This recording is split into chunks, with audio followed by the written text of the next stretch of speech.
Assalamualaikum warahmatullahi wabarakatuh. Mari klik subscribe di channel ini dan aktifkan tanda loncengnya untuk mendapatkan update pemberitahuan di video berikutnya.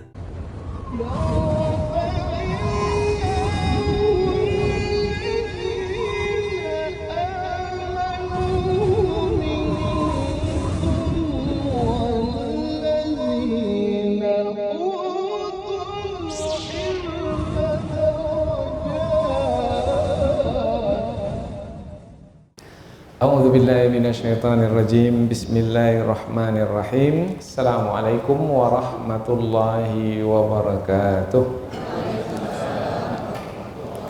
Alhamdulillahi rabbil alamin wa bihi nasta'inu ala umurid dunya waddin nasta'inuhu wa nastaghfiruh wa na'udzu billahi min syururi anfusina wa min sayyiati a'malina.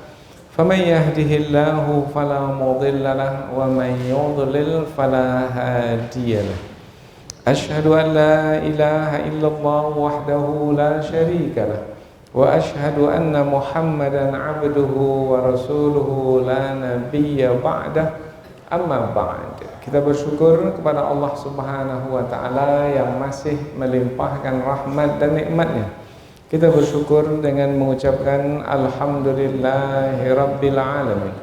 Kemudian tidak lupa pula bersalawat kepada Rasulullah dengan mengucapkan Allahumma salli ala Sayyidina Muhammad wa ala ali Sayyidina Muhammad. Dan bersalam kepada Rasulullah dengan mengucapkan Assalamu alayka ya Rasulullah. Alhamdulillah kita dapat kembali meneruskan pengajian tafsir ayat-ayat suci Al-Quran yang insya Allah kita akan teruskan kepada ayat yang ke-48 dan 49 dari surah Hud, yaitu masih lagi menerangkan tentang kisah Nabi Nuh alaihi salam. Namun dua ayat ini adalah sebagai penutup kisah Nabi Nuh yang terdapat di dalam surah Hud ini. Setelah ini kisah yang lain pula, yaitu kisah Nabi Hud alaihi salam. Dua ayat yang terakhir sebagai penutup dari kisah Nabi Nuh alaihi salam, Allah Subhanahu wa taala menyeru Nabi Nuh alaihi salam dan juga bersama orang-orang beriman yang berada di dalam bahtera supaya mereka turun dari bahtera itu ke bumi, turun dengan selamat, turun dengan aman, turun dengan tenang.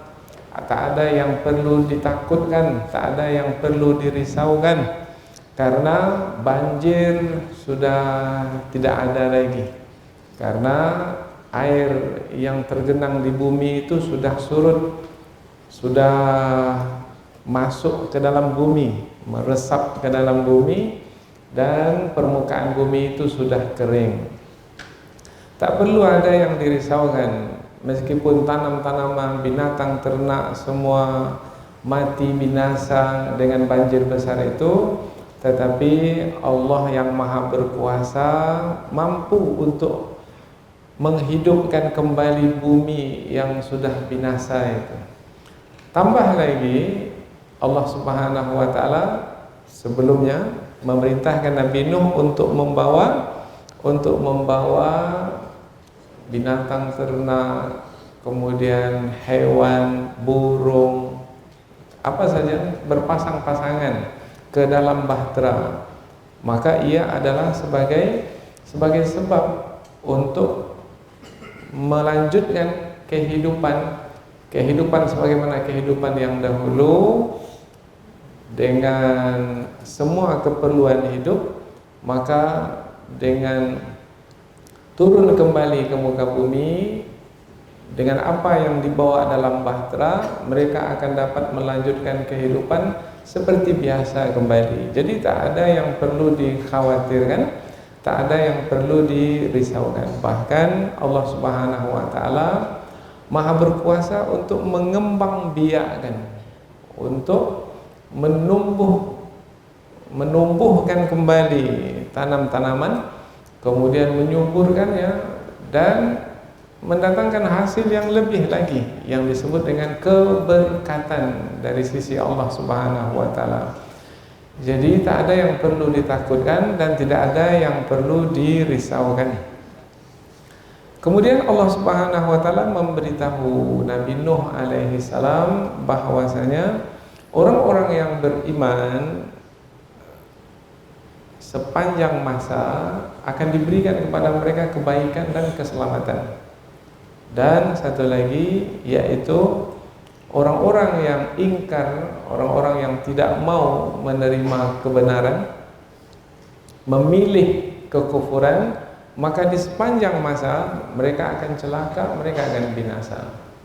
Mereka pasti akan disiksa di dunia ini dan adalah pasti mereka akan menerima siksaan yang sempurna di hari akhirat.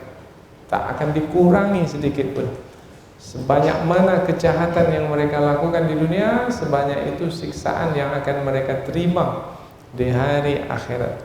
Nah, Allah Subhanahu wa taala ketika menutup kisah tentang Nabi Nuh alaihi salam memberikan penjelasan bahwasanya manusia semenjak Nabi Nuh terdiri dari dua kelompok, yaitu kelompok yang beriman dijanjikan keselamatan dan kelompok yang kafir diancamkan siksaan. Nah, jadi kisah Nabi Nuh alaihi salam adalah sebagai pelajaran, sebagai peringatan bagi kita semua sehingga kita menjadi berhati-hati dan berwaspada. Masuklah ke dalam kumpulan yang pertama, yaitu orang-orang yang beriman.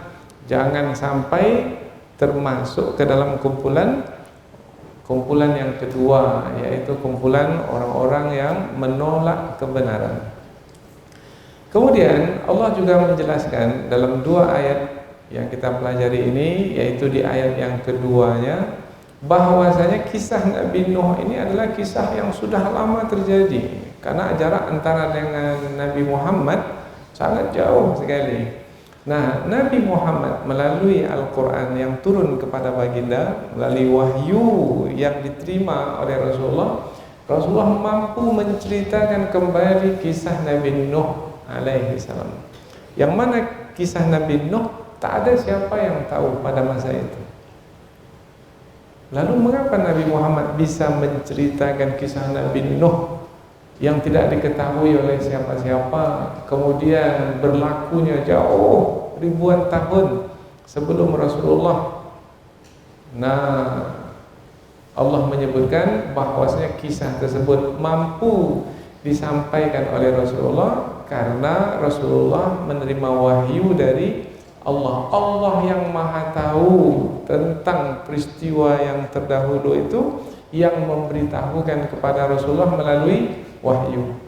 Maka apabila Rasulullah mampu untuk menceritakan tentang kisah Nabi Nuh alaihissalam, sementara Rasulullah seorang yang buta huruf, tak pernah belajar dari siapa-siapa, tak pernah membaca kitab suci yang sebelumnya, tiba-tiba Rasulullah mampu menyampaikan kisah, maka itu adalah bukti kerasulan Nabi Muhammad sallallahu alaihi wasallam, bukti bahwasanya Al-Quran yang disampaikan oleh Rasulullah itu adalah memang benar dari Allah Subhanahu wa taala. Maka kisah Nabi Nuh alaihissalam yang diceritakan kembali oleh Rasulullah melalui Al-Quran, firman Allah, ia adalah sebagai bukti kerasulan Nabi Muhammad sallallahu alaihi wasallam. Semestinya orang-orang yang berada di kota Mekah, karena ayat ini turun di kota Mekah, mestinya mereka dengan mendengarkan kisah Nabi Nuh alaihissalam dengan sangat terperinci,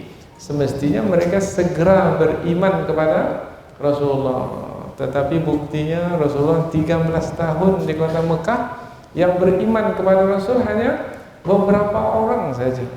Maka di penghujung ayat Allah memerintahkan Rasulullah supaya bersabar. Kamu sudah menyampaikan kebenaran wahai Muhammad sallallahu alaihi wasallam, mereka tak mau menerimanya, bersabar seperti bersabarnya dahulu Nabi Nuh alaihissalam. Maka contohlah, teladanilah Nabi Nuh alaihissalam yang sabar dalam berdakwah. Berapa lama Nabi Nuh berdakwah? 950 tahun. Berapa orang yang mengikuti Nabi Nuh alaihissalam? Hanya beberapa orang. Kalau kita kembali kepada pengajian sebelum ini, ada yang mengatakan yang bersama dengan Nabi Nuh hanya 7 orang. Ada yang mengatakan 80 orang. Kita ambillah yang paling banyak, 80 orang. Kalau 80 orang yang bersama dengan Nabi Nuh, dan Nabi Nuh pula berdakwah selama 950 tahun, berarti satu orang itu berapa tahun? Sedikit sekali. Jadi bertahun-tahun berdakwah dapat satu orang, bertahun-tahun berdakwah dapat satu orang, 950 tahun. Nah, yang bersama dengan Nabi Nuh hanya 80 orang saja. Bermakna bertahun-tahun berdakwah dapat satu orang. Nah, kamu wahai Muhammad, ini pelajaran bagi Nabi, karena kisah Nabi Nuh ini diturunkan ke Nabi. Di samping pelajaran bagi manusia, dia adalah juga hiburan bagi Nabi. Oh, kalau begitu saya mesti bersabar seperti bersabarnya saudaraku Nuh dahulu. Jadi, 2 ayat yang akan kita pelajari ini adalah sebagai penutup dari kisah Nabi Nuh alaihissalam yang menerangkan tentang 2 kelompok manusia di sepanjang zaman, yaitu kelompok orang-orang beriman yang dijanjikan keselamatan dan kelompok orang-orang kafir yang diancamkan siksaan. Kemudian kisah ini diturunkan kepada Rasulullah, disampaikan kembali kepada Rasulullah, dan Rasulullah menyampaikannya adalah untuk pelajaran bagi manusia dan untuk hiburan bagi diri Rasulullah sendiri. Inilah sebagai mukaddimah dari 2 ayat yang kita pelajari. Untuk apa mukaddimah ini disampaikan? Supaya kita bersiap sedia dalam mempelajari 2 ayat ini, sehingga apabila kita mempelajari lebih mendalam, lebih panjang penjelasan, kita tidak terbawa kepada yang tidak penting dari ayat ini. Jadi kita fokus kepada poin-poin yang penting dari ayat ini, sehingga kita dapat menikmati kandungan yang berharga dari ayat ini untuk kita pakaikan pula dalam kehidupan kita sehari-hari. Karena Al-Quran adalah sebagai petunjuk bagi kita. Dzalikal kitabu, itu dia kitab suci Al-Quran. La raiba fihi, tidak ada keraguan di dalamnya. Hudan, sebagai petunjuk, lil muttaqin, bagi orang-orang yang bertakwa. Siapa orang yang bertakwa? Nanti di ujung ayat ini juga disebut lil muttaqin, yaitu orang-orang yang menjaga diri supaya terhindar dari siksaan. Nah, kita tidak mau siksaan seperti yang diberlakukan kepada kaum-kaum penentang pada masa dahulu diberlakukan pula kepada kita atau ahli keluarga kita pada hari ini. Ku anfusakum wa ahlikum nar. Jaga, pelihara dirimu dan keluargamu dari api neraka. Nah, orang yang bertakwa adalah orang yang menjaga diri dari siksaan Allah, dari murka Allah di dunia ataupun di akhirat, yaitu diantaranya adalah dengan mempelajari kandungan kitab suci. Karena di dalamnya ada petunjuk, di dalamnya ada pelajaran, di dalamnya ada nasihat, di dalamnya ada peringatan, di dalamnya ada ancaman, sehingga semua itu membuat kita menjaga, semua membuat kita terjaga, terpelihara, sehingga tetap kita istiqamah di atas jalan yang benar, tak berubah-ubah, tetap di atas jalan yang benar. Apapun keadaan yang kita jalani sebagai ujian-ujian di dalam hidup, tidak membuat kita berubah. Dan mudah-mudahan seperti itulah sampai kita meninggal dunia. Meninggal dunia dalam keadaan husnul khatimah. Selanjutnya kita pindah ke tafsir ayat. Namun sebelum itu kita akan membaca ayat terlebih dahulu, kemudian kita akan terjemahkan secara kata per kata, harfiah, dengan tujuan supaya kita lebih dekat lagi dengan ayat yang kita pelajari. Allah Subhanahu wa taala berfirman, a'udzubillahi minasyaitonir rajim. Qila ya Nuh bisalamin minna wa barakatin alaika wa ala umamin mimman ma'ak wa umamun sanumatti'uhum thumma yamassuhum minna adzabun alim. Tilka min amba'il ghaibi nuhiha ilaik ma kunta ta'lamuha anta wala qaumuka min qabli hadha fasbir innal 'aqibata lil muttaqin. Allah berfirman, qila, dikatakan kepada Nabi Nuh, ya Nuh, wahai Nuh, ihbil, turunlah kamu. Turun dari mana? Kemana? Yaitu dari Bahtera ke bumi. Bumi yaitu di bukit Al-Judi, karena sebelumnya sudah disebutkan berlabuh Bahtera itu di bukit Al-Judi. Kemudian juga bisa membawa makna turun dari bukit itu ke bawah, ke tempat kediaman.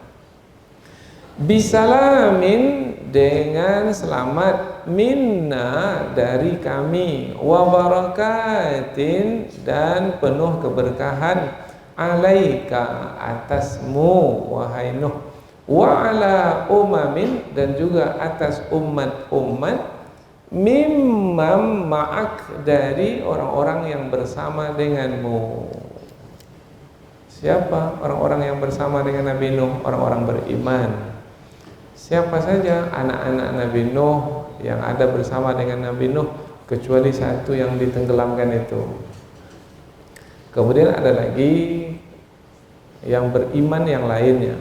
Wa umamun, dan umat-umat yang lainnya, yang lain dari yang disebutkan tadi. Sanumatti'uhum, kami akan memberikan kesenangan kepada mereka.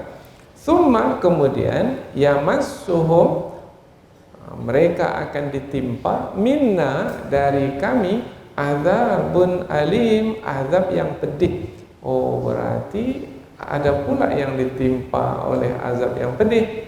Nah, siapa yang ditimpa oleh azab yang pedih itu? Yaitu umat-umat atau kaum-kaum yang kafir kepada Allah. Oh, jadi ada dua kelompok manusia, yaitu kelompok yang beriman dan kelompok yang kafir. Dikatakan kepada Nabi Nuh, wahai Nuh, turunlah kamu dengan keselamatan dari kami dan dengan penuh keberkahan atasmu dan atas umat-umat dari orang-orang yang bersama denganmu, yaitu yang bersama dengan Nabi Nuh dalam bahtera, orang-orang beriman. Dan umat-umat yang kami beri kesenangan kepada mereka, kemudian ditimpakan azab yang pedih ke atas mereka dari kami. Oh, berarti itu adalah kumpulan orang-orang yang kafir, yang diancamkan dengan siksaan. Baik, ayat berikutnya. Tilka, itulah kisah Nabi Nuh alaihi salam, min amba'il ghaib, yaitu dari berita-berita penting tentang perkara yang gaib, karena sudah lama terjadi, beribu-ribu tahun yang lalu terjadi. Nuhiha, yang kami mewahyukannya, ilaik, kepadamu wahai Muhammad. Oh, dengan wahyu itulah Nabi Muhammad tahu. Nah, karena kalau tak ada yang memberitahu pada Nabi Muhammad, mana pula Nabi Muhammad itu akan tahu tentang kisah yang sudah terjadi. Ma kunta ta'lamuha, kamu tidak mengetahuinya, anta, kamu wahai Muhammad, wala qaumuka, dan tidak pula kaummu, min qabli hadza, sebelum ini. Berarti tak ada yang tahu. Jadi penduduk kota Mekah, kaum Nabi Muhammad, tak ada satupun yang tahu, dan umat-umat yang sebelumnya pun juga tak ada yang tahu. Nah, macam mana Nabi Muhammad bisa menjadi tahu? Karena Allah yang Maha Tahu memberitahukannya. Fasbir, maka bersabarlah kamu wahai Muhammad. Innal akibata, sesungguhnya kesudahan yang baik itu lil muttaqin, bagi orang-orang yang bertakwa. Itulah dia kisah dari berita-berita penting tentang yang gaib yang kami wahyukan kepadamu, yang kami mewahyukannya kepadamu wahai Muhammad. Tidaklah kamu mengetahuinya dan juga tidak pula kaummu mengetahuinya sebelum ini. Maka bersabarlah kamu, sesungguhnya kesudahan yang baik bagi orang-orang yang bertakwa. Jadi dua ayat yang kita pelajari ini sebagai penutup kisah Nabi Nuh alaihissalam menerangkan bahwasanya Nabi Nuh kembali ke muka bumi dengan selamat, mendapatkan keselamatan sehingga tidak ada apa perkara buruk yang berlaku pada diri Nabi Nuh alaihissalam. Kemudian turun ke bumi dengan keberkatan dari Allah Subhanahu wa taala, yaitu kebaikan tetap Nabi Nuh dapatkan, bahkan kebaikan itu bertambah-tambah. Karena berkah itu maknanya adalah kebaikan yang bertambah. Kemudian Allah memberitahukan kepada Nabi Nuh bahwasanya manusia di sepanjang zaman ada dua kelompok, yaitu kelompok orang-orang beriman akan diberi keselamatan dan kelompok orang-orang kafir akan dibinasakan dengan siksaan. Kemudian Allah Subhanahu wa taala memberitahu di penghujung kisah Nabi Nuh bahwasanya kisah Nabi Nuh yang sudah lama terjadi itu tak ada siapa yang tahu karena sudah lama berlaku. Beribu-ribu tahun sebelum Nabi Muhammad SAW dilahirkan. Bagaimana Nabi Muhammad bisa mengetahuinya? Karena Allah yang Maha Tahu memberitahukan kisah tersebut sebagai pelajaran bagi orang-orang yang datang kemudian. Dan untuk Nabi Muhammad sendiri adalah sebagai hiburan, yaitu supaya tetap bersabar. Apabila dahulu Nabi Nuh bersabar, maka hendaknya Nabi Muhammad pun juga bersabar ketika menyampaikan dakwah. Sabar itulah kunci keberhasilan, karena kesudahan yang baik itu adalah bagi orang-orang yang bertakwa. Siapa orang-orang yang bertakwa itu? Orang-orang yang bersabar dalam ketaatan. Inilah dia dua ayat yang akan kita pelajari insyaallah. Selanjutnya kita pindah ke tafsir ayat, yaitu penjelasan yang lebih panjang dari ayat. Kita mulai dari perkataan kila, dikatakan. Kalau qala, berkata, siapa yang berkata?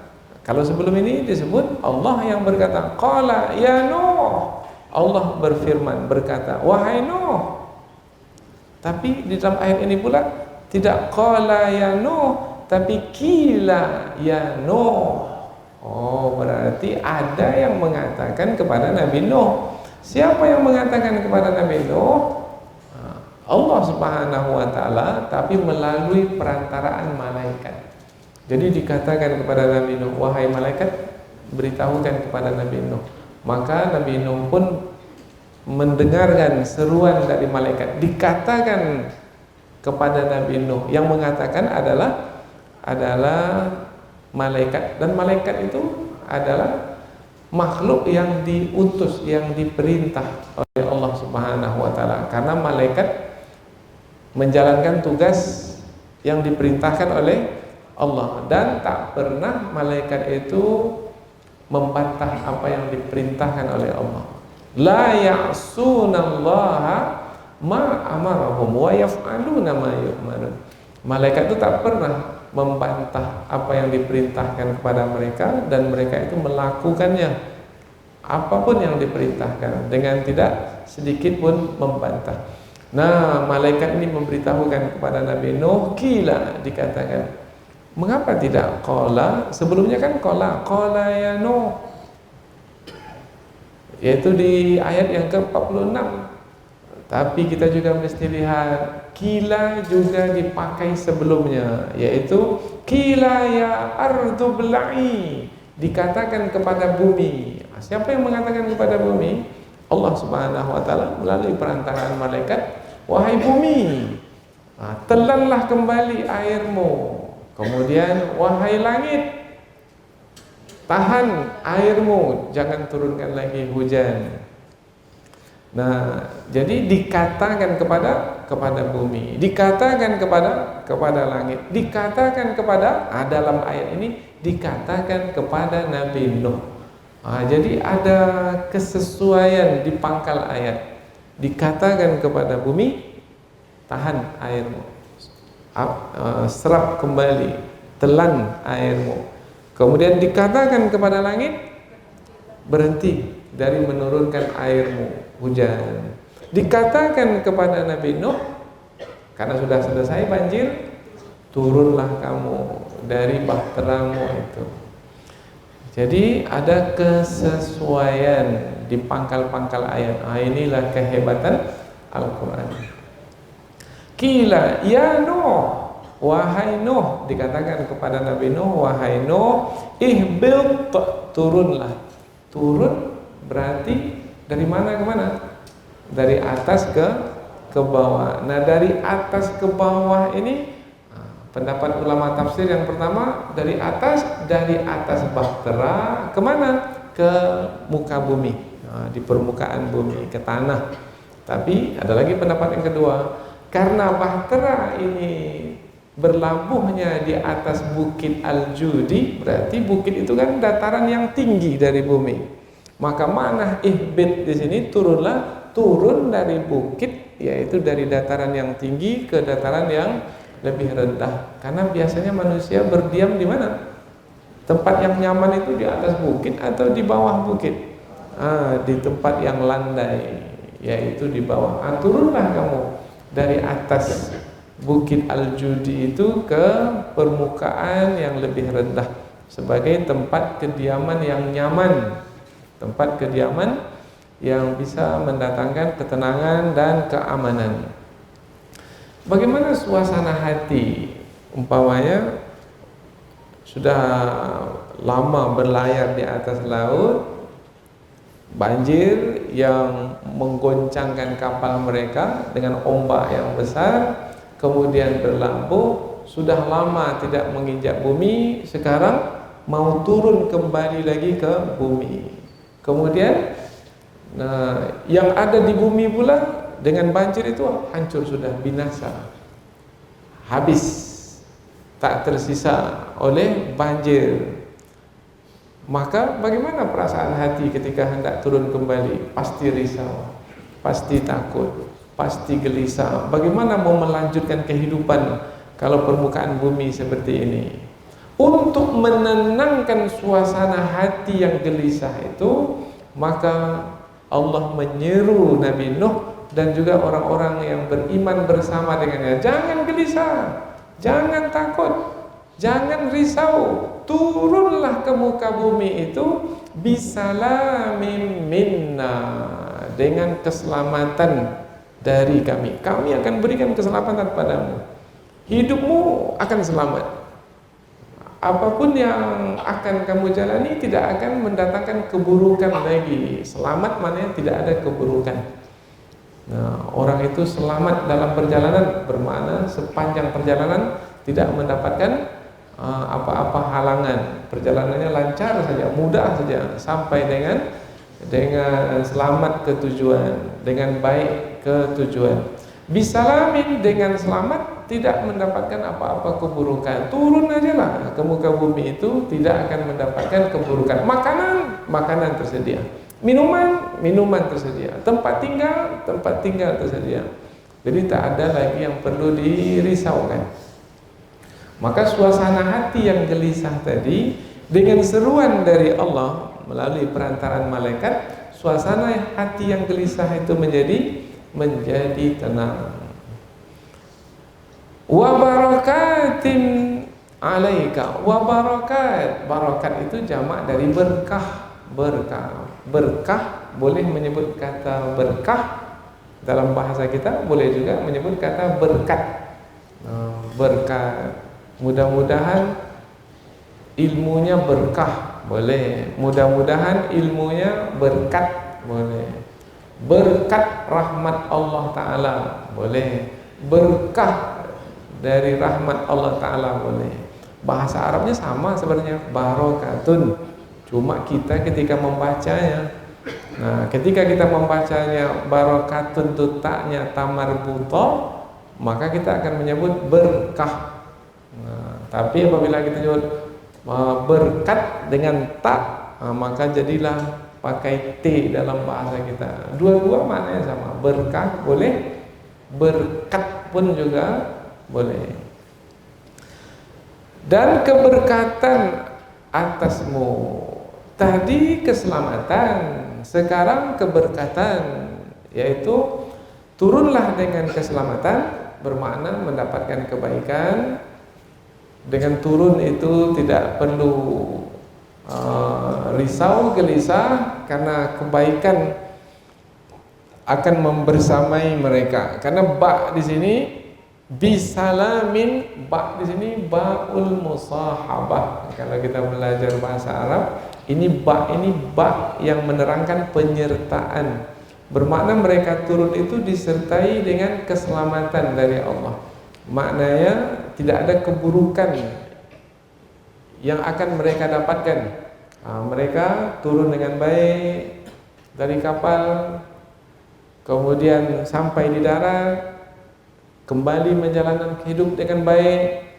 Kemudian apabila mereka memerlukan makanan tersedia cukup, itu bisalamin. Kemudian wabarakatin, yaitu kebaikan itu tidak berkurang. Barokat itu, berkah itu maknanya tetap. Dari kata barokah, kalau unta itu barokah, barkun itu adalah dada unta. Nih, unta itu punya dada ya. Nah, diambil dari kata berkah itu diambil dari kata dada unta.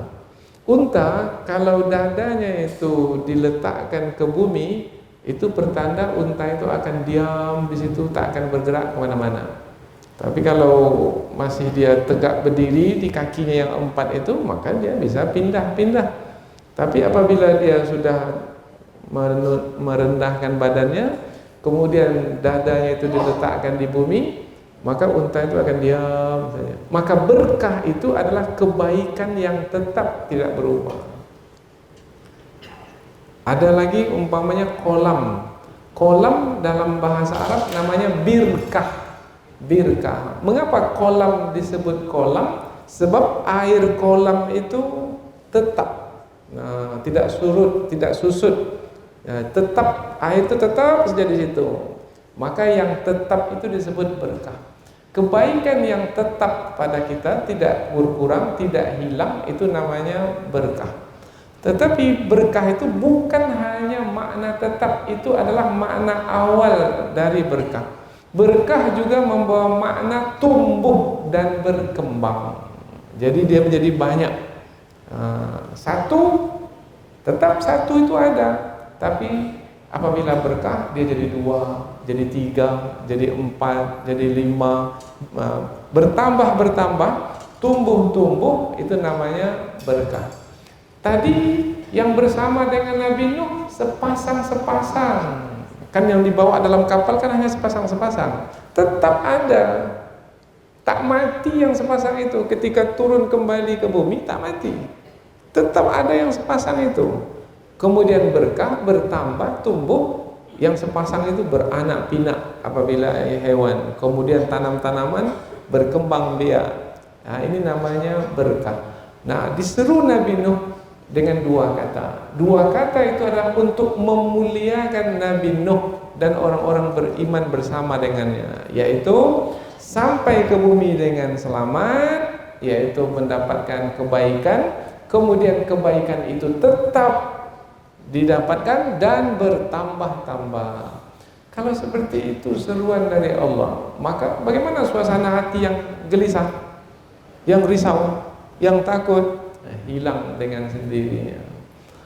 Jadi Allah Subhanahu wa taala memberitahukan bahwasanya orang-orang yang beriman kepada Allah, maka Allah Subhanahu wa taala akan memenuhi, akan mencukupi keperluan hidupnya. apabila berkaitan dengan azab dan siksaan, Allah Subhanahu wa taala akan menghindarkan orang-orang yang beriman itu dari azab, dari siksaan. Wa ala umamin mimman ma'ak, dan juga keselamatan dan juga keberkatan itu diberikan kepada umat-umat yang bersama denganmu. Mengapa disebut umat-umat bersama denganmu? Bukankah pada masa itu hanya beberapa orang saja yang bersama dengan Nabi Nuh? Maka difahami oleh ulama tafsir, umat yang dimasukkan itu adalah keturunan Nabi Nuh alaihi salam. Jadi ada keturunan Nabi Nuh. Kalau 3 anak Nabi Nuh, yaitu yang pertama namanya Sam, nanti ada lagi keturunannya. Maka ini menjadi satu umat pula, yaitu dari Sam. Kemudian ada lagi anak Nabi Nuh yang bernama Ham. Kemudian beranak pinak. Ini adalah satu umat lagi. Kemudian ada lagi umat Nabi Nuh dari anaknya yang bernama Yafith. Yafith ini pun berketurunan. Ini jadi umat Yafith. Kita ini orang Indonesia ini dari mana ya? Dari anak Nabi Nuh yang 3 ini, yang mana kita ini? Nah, kalau yang Ham ini orang-orang Afrika yang berkulit hitam. Kalau kita ini adalah dari keturunan anak Nabi Nuh Yafith yang ketiga ini. Nah, yang barat, orang-orang Eropa yang besar itu adalah dari keturunan Sam. Kita dari keturunan Yafith. Nah, yang seperti sekarang ini lah, dikatakan tinggi besar enggak pula, dikatakan kecil pendek enggak pula. Nah, kita inilah sekarang ini dari anak ini adalah anak Nabi Nuh yang berketurunan ini yang disebut dengan umam.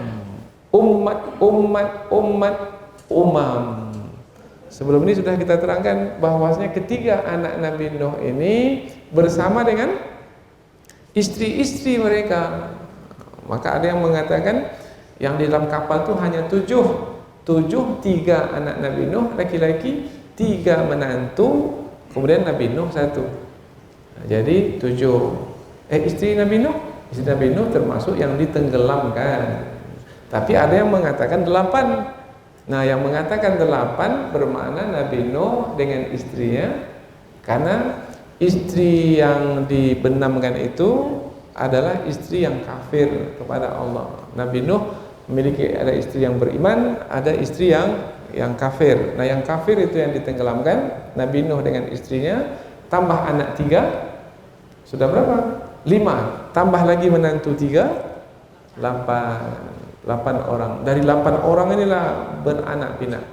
Tapi ada lagi yang mengatakan bukan 7, bukan 8, tapi 80. Ada tidak jumlah 7, 8, 80 dalam kisah yang kita pelajari ini? Tak ada. Jumlah itu tak disebutkan dalam kisah. Berarti tak penting berapa jumlah itu. Andaikan penting, tentu Allah akan menyebutnya dalam kisah ini. Nah, yang penting apa? Yang penting adalah dari yang selamat ini menjadi umat-umat yang banyak. Dan umat-umat yang banyak itu ada sebahagian yang beriman, ada sebahagian yang kafir. Ini yang penting ini. 2 kelompok ini yang penting. Ada yang beriman, ada yang kafir. Ada umat-umat yang beriman, ada umat-umat yang kafir. Nah, yang beriman akan dijanjikan keselamatan seperti mana yang diberikan kepada Nabi Nuh alaihissalam. Yang kafir diancamkan siksaan. Nah, maka 2 ini kelompok manusia dari zaman Nabi Nuh sampai ke zaman Nabi Muhammad, sampai ke zaman kita sekarang ini. Nah, tentang kelompok yang kedua, wa umamun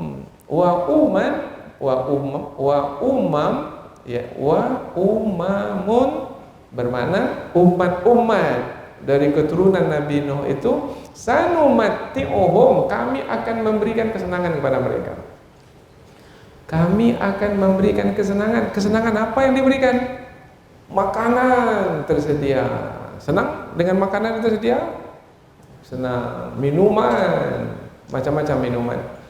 minuman dari binatang ternak, susu, minuman dari tanaman, tumbuh-tumbuhan, anggur, minuman dari macam-macam minuman disediakan, air hujan sebagai minuman, diberikan makanan, minuman, pakaian, tempat tinggal, pasangan hidup, anak keturunan, kendaraan, binatang ternak sebagai kendaraan, kepintaran, akal pikiran, sehingga mencapai temuan-temuan yang baru, sehingga menikmati hidup dunia ini, menyenangkan mereka hidup dunia ini. Tapi ingat, kesenangan hidup dunia itu hendaklah disyukuri, hendaknya membawa kesyukuran kepada Allah, menambah keimanan kepada Allah, bukan mengingkari Allah, bukan mengkufuri Allah. Nah, dalam ayat ini disebutkan yang kelompok kedua ini diberi kesenangan malah kufur kepada Allah. Maka ada di antara umat-umat yang kami berikan kesenangan kepada mereka, kemudian azab yang pedih ditimpakan ke atas mereka. Berarti ada isyarat di sini, hati-hati dengan kesenangan. Berapa banyak orang yang dengan kesenangannya itu menyombongkan diri, lupa diri, sehingga tidak lagi beriman kepada Allah, tidak lagi tunduk dan patuh kepada Allah, tak mau lagi beribadah kepada Allah, padahal tujuan penciptaannya adalah untuk beribadah kepada Allah, maka untuknya siksaan. Berarti ayat ini ayat apa namanya ini? Ayat ancaman. Kalau Allah memberikan ancaman dalam Al-Quran, tujuannya untuk apa? Supaya takut. Nah, sekarang ada tidak muncul rasa takut ketika ayat ancaman ini disebut? Na'udzubillah, kita berlindung kepada Allah, jangan sampai kita termasuk ke dalam kelompok yang kedua itu, yaitu yang Allah beri kesenangan kepada kita, kemudian kita tidak bersyukur kepada Allah. Mestinya semakin banyak Allah memberikan kesenangan, semakin bertambah keimanan kita kepada Allah, karena kita akan semakin mengagungkan Allah, membesarkan Allah, memuliakan Allah, bersyukur kepada Allah, semakin merendahkan diri di hadapan Allah Subhanahu wa taala. Itu pesan di penghujung kisah Nabi Nuh alaihi salam, yaitu manusia terdiri dari dua kelompok, dua kumpulan, kumpulan orang-orang beriman dan kumpulan orang-orang kafir. Selesai sudah kisah Nabi Nuh. Tinggal lagi ada satu ayat penutup. Nah, ayat penutup ini kalau tadi adalah seruan Allah melalui malaikat kepada Nabi Nuh, sekarang pula adalah kepada Nabi Muhammad, yaitu yang menerima kisah ini. Tilka min amba'il ghaibi nuhihi ilaika. Itu dia kisah yang kami wahyukan kepadamu wahai Muhammad, yaitu kisah berupa kisah yang sangat penting sekali. Dan kisah itu kisah dari perkara yang gaib, karena tak ada siapa yang mengetahuinya. Kamu tak mengetahuinya, orang-orang yang bersama denganmu tak mengetahuinya, kaum-kaum yang terdahulu pun tak mengetahuinya. Apa sebab? Sebab Allah tidak memberitahukan kepada mereka. Kamu menjadi tahu adalah karena aku memberitahukannya kepadamu wahai Muhammad. Oh, jadi ayat ini adalah ayat perkataan Allah kepada Nabi Muhammad. Tadi tentang Nabi Nuh, sekarang pula adalah bimbingan Allah kepada Nabi Muhammad sallallahu alaihi wasallam. Jadi kisah Nabi Nuh yang diterima oleh Nabi Muhammad, selain sebagai peringatan bagi manusia, ia adalah juga bimbingan bagi Nabi sendiri, sebagai yang berdakwah sama seperti Nabi Nuh dahulu. Nah, wahai Muhammad, dahulu saudaramu Nuh alaihi salam telah berdakwah lama kepada kaumnya, 950 tahun, dan tidaklah yang beriman melainkan sedikit. Apabila sekarang kamu berdakwah pula, dan yang beriman bersamamu sedikit, kamu mestilah sabar seperti sabarnya Nabi Nuh dahulu. Maka langsung disambut selepas itu dengan perkataan fasbir innal aqibata lil muttaqin. Sesungguhnya kesudahan yang baik itu bagi orang-orang yang bertakwa. Kembali lagi ke ayat ini, itulah dia kisah dari perkara-perkara penting. Anba, jamak dari naba, perkara penting. Berarti kisah Nabi itu adalah di antara berita penting. Berapa Nabi yang disebutkan dalam Al-Quran? 25 Nabi. Maka jangan sampai tidak tahu tentang kisah Nabi-Nabi yang disebutkan dalam Al-Quran. Kita sebagai orang tua bertanggung jawab untuk menyampaikan kisah-kisah Nabi itu kepada anak-anak kita. Anak-anak masih kecil, Ustaz. Kalau masih kecil, maka sampaikanlah dengan bentuk cerita yang menarik bagi anak. Pandailah kita bagaimana caranya. Sebelum anak itu tidur, ceritakan kisah Nabi Adam, kisah Nabi Nuh. Tapi kapan kita baru bisa menceritakan kisah kepada anak? Kalau kita dah tahu terlebih dahulu. Kalau tidak nanti kisah buaya dengan kancil, kisah gajah, ini kisah-kisah yang tak tahu apa pelajaran di dalamnya. Maka kalau kisah yang berkaitan dengan Nabi pasti ada pelajaran di dalamnya, yaitu pelajaran tentang kehidupan yang akan dijalani oleh anak itu nanti sampai dewasa. Akan teringat olehnya, oh ini dia dulu kisah yang diceritakan oleh ibu saya sebelum saya, daripada dongeng yang tak tahu ujung pangkalnya. Apalagi cerita-cerita yang tidak berkaitan dengan kehidupan sama sekali, cerita khayal, cerita entah dari negeri antah berantah di mana yang tidak berkaitan dengan hidup kita. Apalagi cerita dari negeri itu kepercayaannya berbeda dengan orang-orang beriman. Cerita apa namanya? Entahlah cerita apa namanya. Dari kepercayaan kepada dewa lah, kepercayaan kepada patung lah, kepercayaan kepada matahari. Untuk apa menceritakan cerita itu ke anak-anak kita, sementara anak-anak kita mesti tumbuh dengan keimanan kepada Allah, mesti dikuatkan tauhidnya kepada Allah melalui kisah-kisah dalam Al-Quran, yaitu kisah para nabi. Karena para nabi itu adalah contoh bagi kita, orang-orang yang beriman kepada Allah. Karena para nabi itu adalah utusan Allah Subhanahu wa ta'ala. Tilka min amba'il ghaibi, itu dia kisah, yaitu dari berita penting tentang yang gaib. Gaib karena tak mampu dicapai oleh panca indera manusia. Perkara gaib disebut gaib apabila tidak mampu dicapai oleh panca indera. Kalau masih bisa mata melihatnya, itu tidak gaib. Kalau masih bisa telinga mendengarnya, itu tidak gaib. Kalau masih bisa kita mencapainya dengan panca indera kita, dengan kulit kita, dengan hidung kita, itu bukan gaib. Yang gaib adalah yang tidak mampu dicapai oleh panca indera, tapi bisa mencapainya, bisa. Dengan apa? Dengan keimanan yang ada di dalam hati.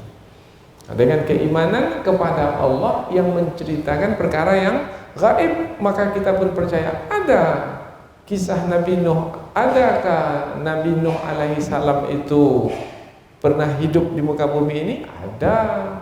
Dari mana tahu? Dari Allah Subhanahu wa ta'ala, yaitu melalui wahyu yang diturunkan kepada Rasulullah sallallahu alaihi wasallam. Nuhiha ilaika, yang kami wahyukan kisah tersebut kepadamu wahai Muhammad. Yang kami wahyukan kisah tersebut kepadamu wahai Muhammad. Berarti penyampaian yang seperti ini membuktikan bahwa Nabi Muhammad adalah seorang Rasul. Yang kami wahyukan kisah itu kepadamu, berarti Nabi Muhammad menerima wahyu. Kalau Nabi Muhammad menerima wahyu, berarti Nabi Muhammad seorang Rasul. yang kami wahyukan kisah itu kepadamu, wa ma kunta ta'lamuha anta, yang mana kamu tak mengetahui kisah itu. Ini menerangkan bahwasanya apapun yang diketahui oleh Nabi itu adalah dari Allah Subhanahu wa taala tentang perkara-perkara yang gaib. Bukan Nabi pandai-pandai menyampaikannya sendiri, enggak.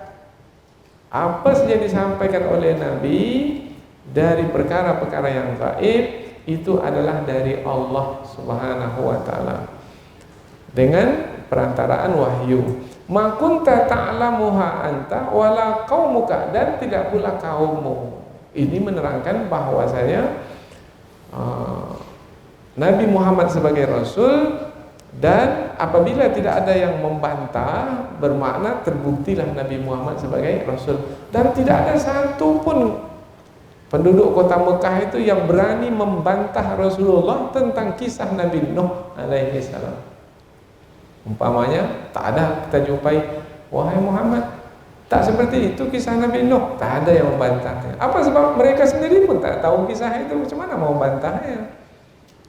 Ini menerangkan tentang Nabi Muhammad mengetahui kisah itu langsung dari Allah, dan Allah memilih hanya Nabi Muhammad yang tahu kisah itu.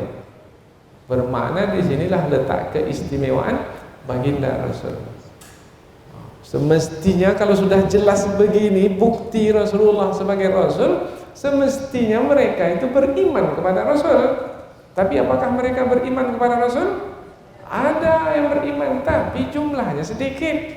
Mestinya ramai-ramai mereka itu beriman kepada Rasul, karena bukti kerasulan Nabi Muhammad itu sudah jelas.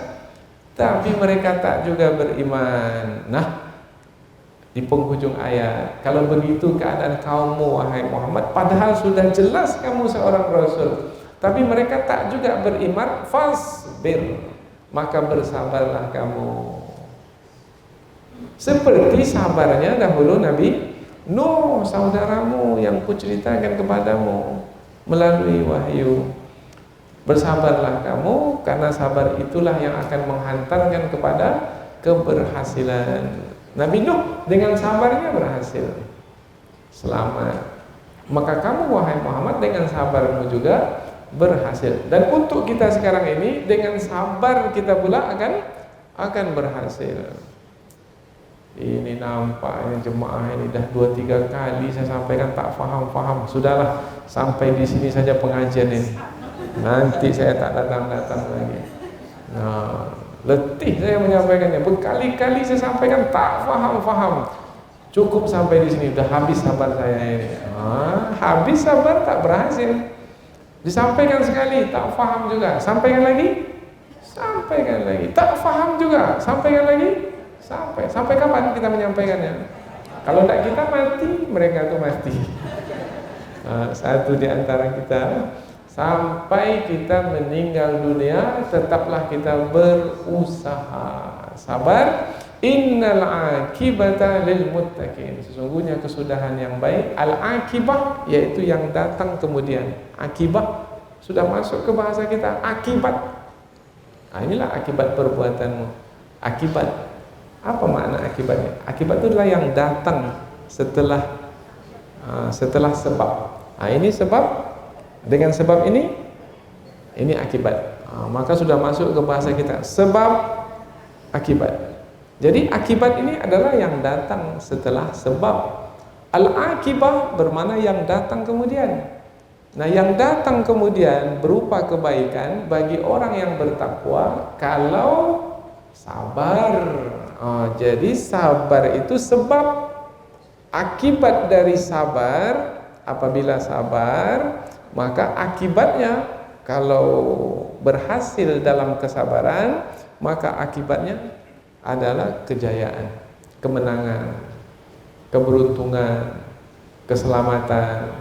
Innal akibata, sesungguhnya kesudahan yang baik itu lil muttaqin, bagi orang-orang yang bertakwa. Muttaqin, orang-orang bertakwa. Muttaqin dari kata waqa, yaqi, wiqayah, maknanya memelihara. Orang yang bertakwa, orang yang memelihara. Memelihara apa? Memelihara diri mereka. Dari apa? orang yang bertakwa memelihara diri mereka dari siksa Allah. Siksa Allah di dunia berupa apa? Macam-macam, berupa banjir besar, berupa kekurangan rezeki, kematian ahli keluarga, kehancuran negeri umpamanya. Banyak sekali siksaan Allah, bermacam-macam siksaan Allah. Nah, pelihara diri dari murka Allah berupa siksaan, berupa malapetaka, berupa bencana. Pelihara diri. Bagaimana cara memelihara diri dari siksaan Allah? Lakukanlah ketaatan. Apa yang Allah perintahkan, buat. Apa yang Allah larang, tinggalkan. Maka perbuatan takwa adalah perbuatan melakukan apa yang Allah perintahkan dan meninggalkan apa yang Allah larang. Maka kalau ada yang bertanya, siapakah orang yang bertakwa? Kita boleh menjawab, orang yang bertakwa adalah orang yang memelihara diri dari murka Allah. Boleh. Siapa orang yang bertakwa? Orang yang menjalankan perintah Allah dan meninggalkan larangan Allah. Karena dengan menjalankan perintah Allah dan dengan menjalankan perintah Allah dan meninggalkan larangan Allah, berarti kita akan terhindar dari siksa Allah. Berarti kita adalah orang yang memelihara diri dari siksa Allah. Innal akibata, sesungguhnya kesudahan yang baik itu lil muttaqin, bagi orang-orang yang bertakwa, yaitu orang-orang yang memelihara diri dari murka Allah dengan menjalankan seluruh perintah Allah dan meninggalkan apa yang dilarang oleh Allah. Apa yang Allah perintahkan? Beriman. Mentauhidkan Allah. Apa yang dilarang oleh Allah? Jangan kufur. Fala takfur. Jangan kamu kufur. Kita hindari kekufuran. Wala tusyrik. Jangan kamu melakukan dosa syirik, menyekutukan Allah. Kita hindarkan diri dari melakukan kemusyrikan. Dengan demikian, maka termasuklah ke dalam golongan orang yang bertakwa, kesudahan yang baik bagi orang-orang yang bertakwa. Ini di pangkal surah Al-Baqarah sudah disebutkan, yaitu dzalikal kitabu la raiba fihi hudan lil muttaqin. Itulah dia kitab suci yang tidak ada keraguan di dalamnya, petunjuk bagi orang yang bertakwa.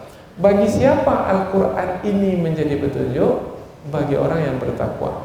Bagi orang yang tidak bertakwa, yang tidak memelihara diri, kitab ini tak jadi petunjuk bagi mereka.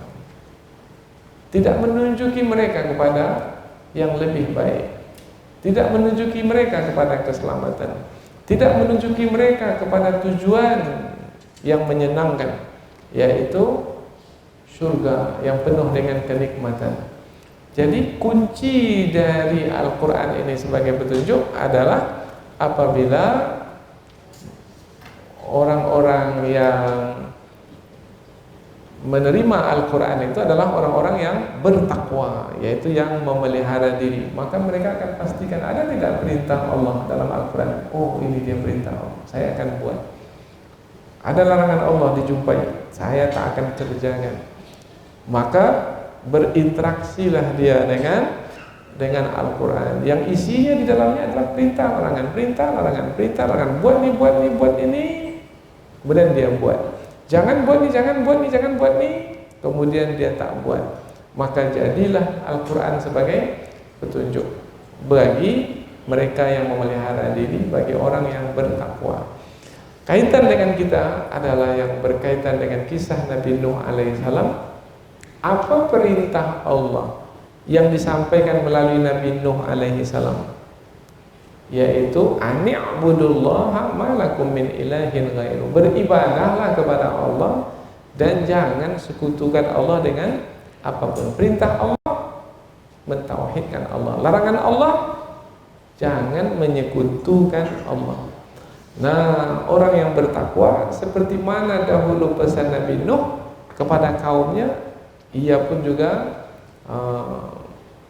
menerimanya, yaitu mentauhidkan Allah seperti yang diserukan oleh para nabi, kemudian menghindarkan diri dari perbuatan syirik seperti yang dicegah, yang dilarang oleh para nabi. Dengan demikian kisah Nabi Nuh akan menjadi pelajaran.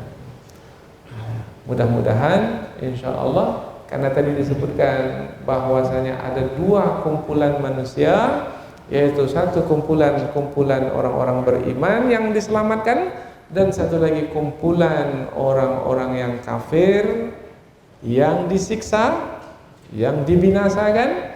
Maka kita memastikan diri untuk berada di kumpulan orang-orang yang beriman, sehingga kita termasuk ke dalam golongan orang-orang yang diselamatkan. Mudah-mudahan apa yang kita pelajari ini ada manfaatnya. Subhanakallahumma wa bihamdika asyhadu an la ilaha illa anta wa astaghfiruka wa atubu ilaik.